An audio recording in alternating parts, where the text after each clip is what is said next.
ان العبد اذا اعترف ثم تاب تاب اللہ علیہ. میرے حبیب نے فرمایا بندہ جب رو کے کہتا ہے نا یا اللہ غلطی ہو گئی معاف کر دے، فرمایا میرا مالک اسے فوراً ہی معاف فرما دیتا ہے. تو آ تو صحیح، تو آتا ہی نہیں.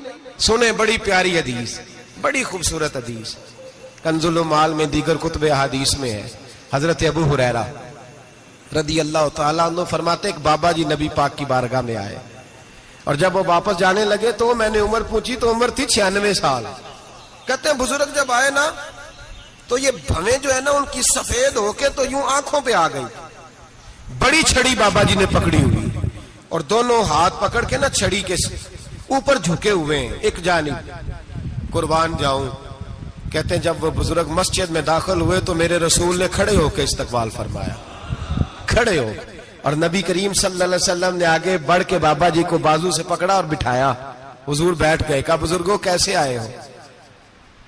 تو کہتے ہیں وہ بابا جی بات کرتے تو آنکھ کھول کے پہلے حضور کا چہرہ دیکھتے، پھر وہ بات کرتے تو ان کے لب و لہجے کے اندر بڑی پریشانی، بڑی تکلیف، بڑی مایوسی. عرض کرنے لگے یا رسول اللہ، حضور زندگی ساری گناہوں میں بیت گئی ہے، حضور غلطیاں ہی غلطیاں، یاد ماضی عذاب ہے، یا رب چھین لے مجھ سے حافظہ میرا. اے اللہ کے رسول بڑی لمبی فہرست ہے، پاپ ہی پاپ ہے، کالے سیاہ دفتر ہے. یا رسول اللہ صلی اللہ علیہ وسلم جب پلٹ کے دیکھتا ہوں حضور مجھے نیکی دکھائی نہیں دیتی.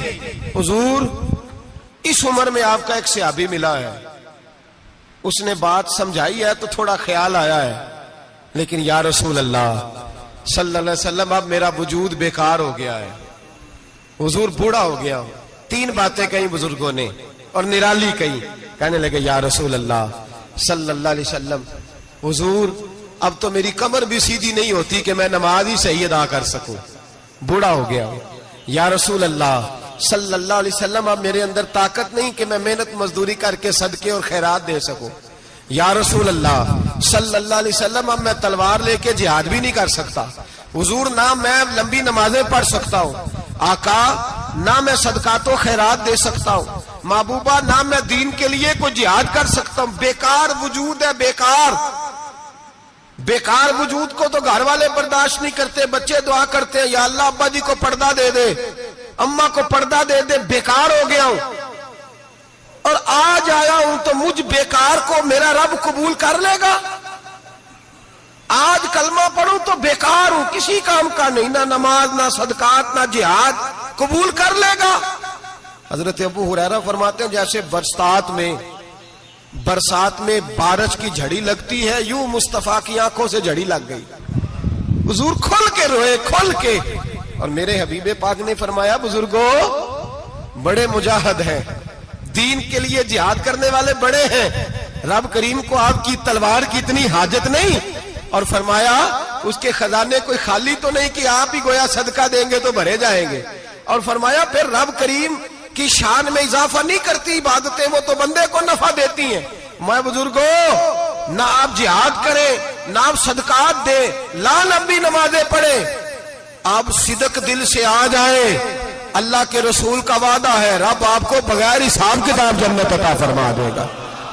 آنا تو شرط ہے کہ نہیں؟ آئے تو صحیح، نہ پہنچے تو صحیح، آ گئے اس کو نہیں عادت صدقات و خیرات کی، جہاد کی، تبلیغ، آئے تو صحیح. نا تو آ ہی نہیں رہا، تو گھر میں بیٹھا ہوا ہے، تو سویا ہوا ہے، تو دکانداری کر رہا ہے، تو پیسے گن رہا ہے، تو آیا ہی نہیں، آ تو صحیح. بلکہ میرے نبی پاک فرماتے ہیں جب اللہ پاک کا بھاگا ہوا غلام آتا ہے پھر تو اللہ زیادہ راضی ہوتا ہے، پھر تو اللہ زیادہ راضی ہوتا ہے، زیادہ راضی ہوتا ہے. تو آ تو صحیح، پہنچ تو صحیح. بلکہ صوفیاء تو اور بات کرتے ہیں، وہ کہتے ہیں تو کبھی بھول کے بھی رب رب کرے تو اللہ تو اسے بھی قبول کر لیتا ہے.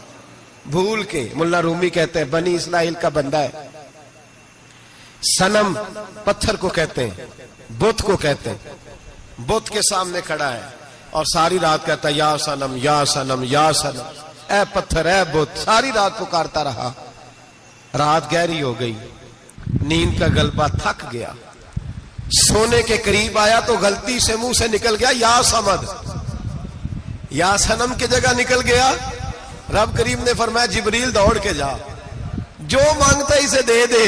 حضرت جبریل عرض کرتے ہیں مولا بھول کے تیرا نام لے رہا ہے، بھول کے لے رہا ہے تو رب کریم نے فرمایا چل نام تو میرا ہی لے رہا ہے نا، میرا لے رہا ہے نا یا اللہ۔ وہ اللہ کریم نے فرمایا جھوٹے کے سامنے ساری رات کا کھڑا ہے، ساری رات کا پکار رہا ہے، اسے کچھ نہیں ملا تو سچے کا نام لیا ہے، اگر میں بھی کچھ نہ دوں اور بت میں اور مجھ میں فرق کیا رہ جائے گا؟ جا جو مانگتا ہے جھولی بھر کے دے، نام تو لیا ہے نا۔ او بھائی تو بہانا تو بنانا، وہ آ تو صحیح نا، تو یہاں آ جا، پہنچ جا، آ جا، بس بیٹھ جا، اس کی بارگاہ ناز میں حاضر تو ہو نا، تجھے فرصت ہی نہیں۔ تو یاروں کے لیے ٹائم نکالتا ہے، بازاروں کے لیے ٹائم نکالتا ہے، گلیوں کے لیے ٹائم نکالتا ہے، چوکوں چوراہوں کے لیے ٹائم نکالتا ہے، ہفتے میں ایک دن ہوٹلنگ کے لیے بھی جاتا ہے، لیکن کبھی چھپ کے 2 نفلوں کی تجھے توفیق نہیں ہوتی۔ اور میں کئی دفعہ کہہ چکا ہوں، جس بندے کو بغیر عبادت کے رزق زیادہ ملنے لگ جائے اس پر آزمائش ہوتی ہے رب کریم کی۔ اللہ فرماتا ہے اس کو پیسے دو، اسے آنے نہ دینا، اس کو چل پیسے دوڑ جا۔ لوگ سمجھتے ہیں میں بڑا ذہین ہوں، عقل مند ہوں، دیکھو میں اپنی ہوشیاری سے، چلاکی سے آگے نکل گیا، تو آزمائش ہے، یہ تو آزمائش ہے رب کریم کی طرف سے، یہ تو اس کی خفیہ تدبیر ہے۔ میرے بھائی اس کی بارگاہ ناز تک جو آ گیا، آنا تو ہماری ذمہ داری ہے کہ نہیں؟ پھر اس کی رحمت آگے بڑھ کے استقبال کر لیتی ہے، اور خدا کی رحمت کتنی زیادہ ہے۔ میرے حبیب کریم سید عالم صلی اللہ علیہ وسلم نے فرمایا اللہ نے اپنی رحمت کے 100 حصے کیے۔ حضور فرماتے ہیں 1 حصہ اللہ نے دنیا میں نازل کیا ہے۔ کتنا؟ 1 حصہ۔